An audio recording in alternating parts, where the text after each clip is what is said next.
What is happening, people? Hey guys, it is August 18th. Water temps are still really hot. It's hot during the day.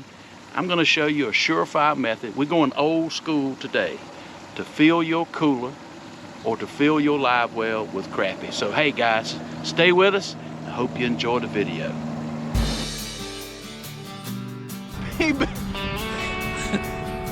Good grief. Some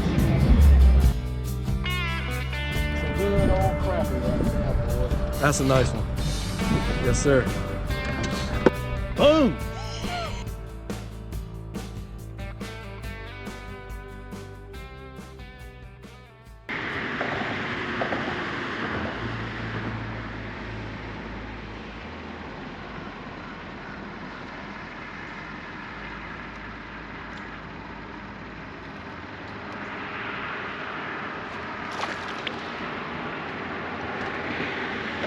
Boom.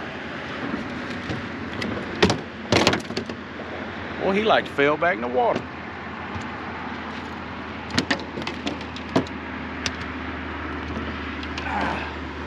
All right, check him out. He's about 10.5 inches. Boom. We are keeping fish today. We're gonna have a little fish fry, or bake some fish, I should say. But that's a good crappie. Now notice we're right on this movement period. These crappie are up in the water column and they're actually above some shad there. So anyway, we're gonna put him in the live well. We keep 20 at this lake. We're gonna try to stay 10 inches and above. Let me show you the rig I'm fishing with. So basically, here's my split shot. Boom, I hope I can get a good shot of that against my hand. Let it clear up. My split shot, about 15, 16 inches. Aberdeen hook, go hook, and minnow. That right there, in the summertime, when it gets clear, the water gets clear, and the water gets hot, and I love throwing jigs as well as anybody. When it gets hot, and that water temperature clears, you need to switch over to minnows. Minnows a few weeks ago really outfished the jigs by a large margin. Let's ease up in catching up fish.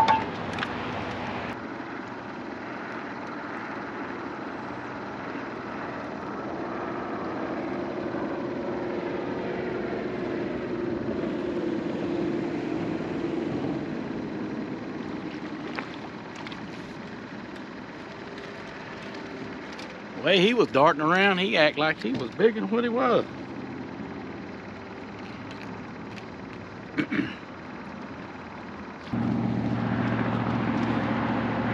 I think he'll make the grade. He's 10 inches. Boom. Number 2.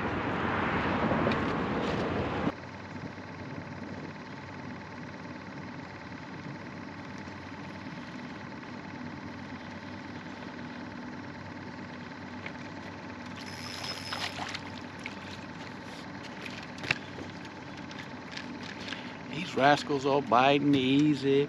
Ooh-wee. Hey, another 10.5 inch crappie right there. Boom. Nice fish. They are biting so easy and so subtle. You can't even, I'm just watching the rod tip and it's just barely going down. They just swimming over there, sucking that minnow in, and they're not, you know, thumping it really hard.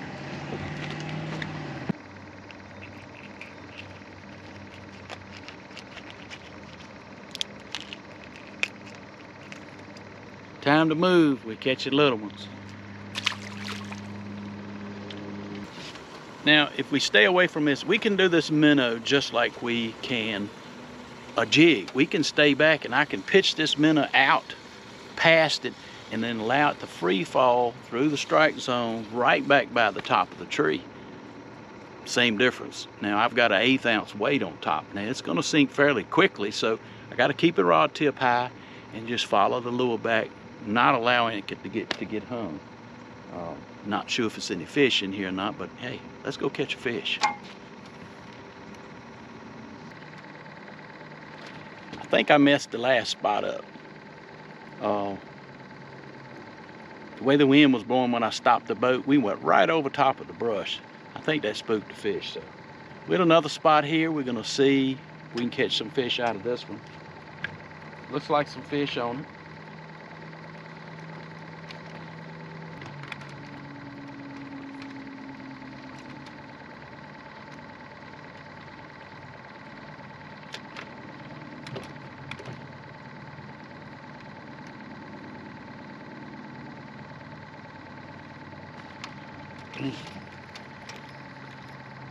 This is a crappie. He's a nice one, y'all. He hit pretty hard. He just thought he was bigger than what he was. And that one smacked that. Boom, another 10-inch crappie. Beautiful crappie. Boom. Look at all the greens in him. I don't know if y'all can see that, but boom.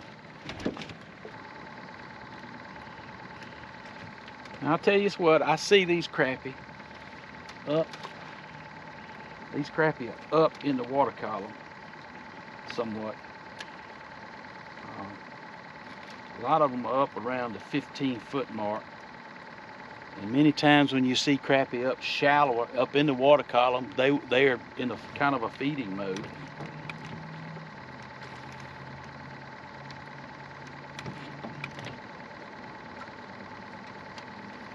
Boom, just like that. It's a little bit better one right here. Can get him in the boat. Boom. Get him on. Another good crappie. Now folks, it's real simple.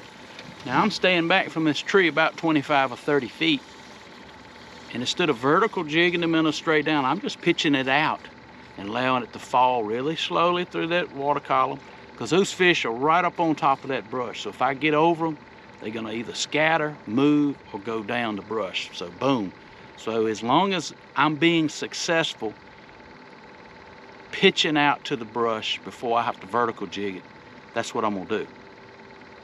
That's what you should always do when you get to a brush pile. We're still sticking with the minnow. Boom, there he is. Now I can tell you that the reaction of these fish when that minnow gets close, I've got 5 or 6 fish coming up to meet it. With that much action and that, let me say this, with that much crappie reaction, they would probably hit a jig. But I've spent money on minnows today, and so I'm gonna continue to fish the minnows.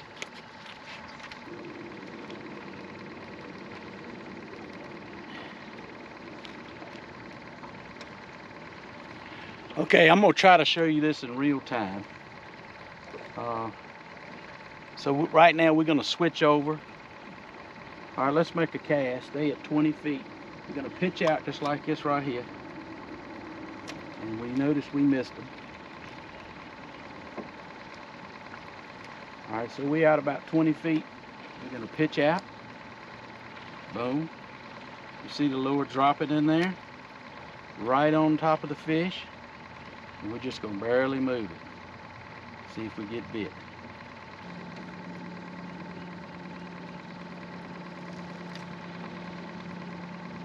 All right, there goes the minnow down, down. We'll stop it right over top of the fish so we don't get hung. And see, you notice we're right in the fish.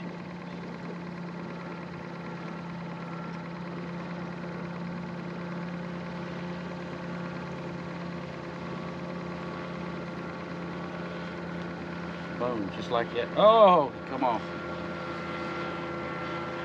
Got him to take.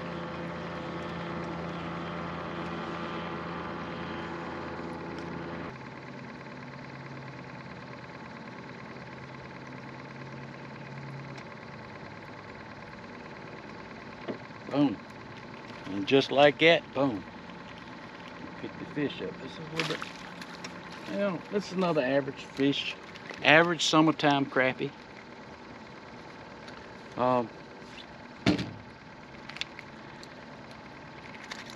You know, 10-inch crappie. Boom.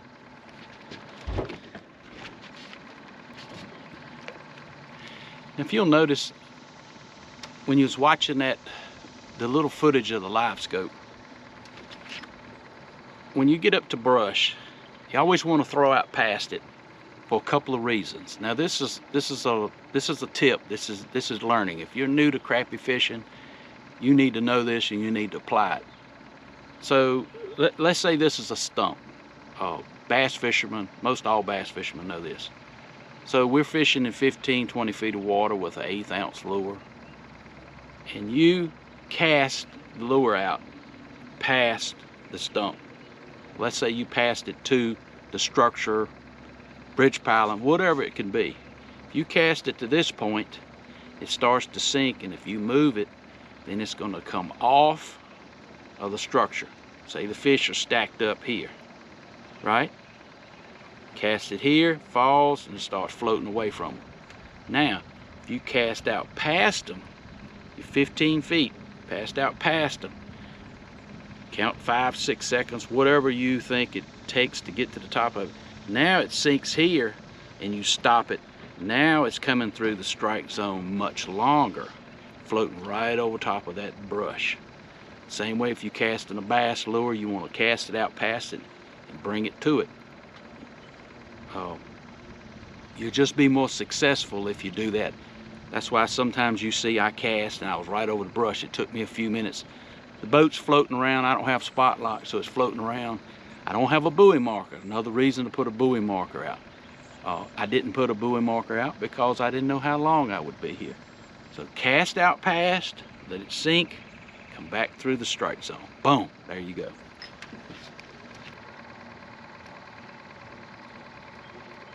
Do it again.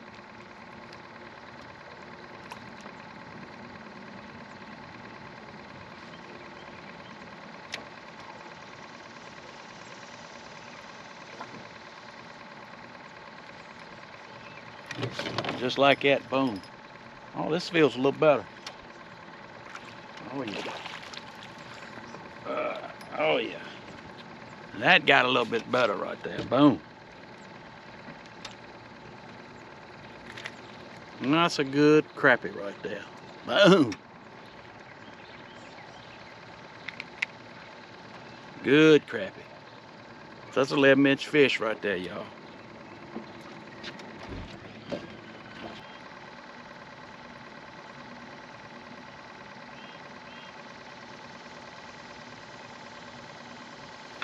Oh. Oh. I don't know if it's a crappie or not, y'all.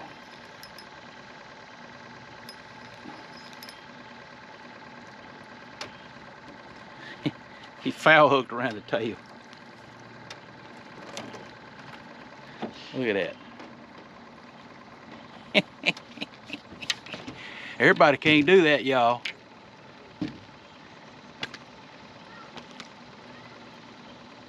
So obviously he swiped at the minnow. I felt him and set the hook. Hey, he's 10-inch fish, y'all. Boom. Catching him in the tail. Hey guys, we're getting ready to end this video.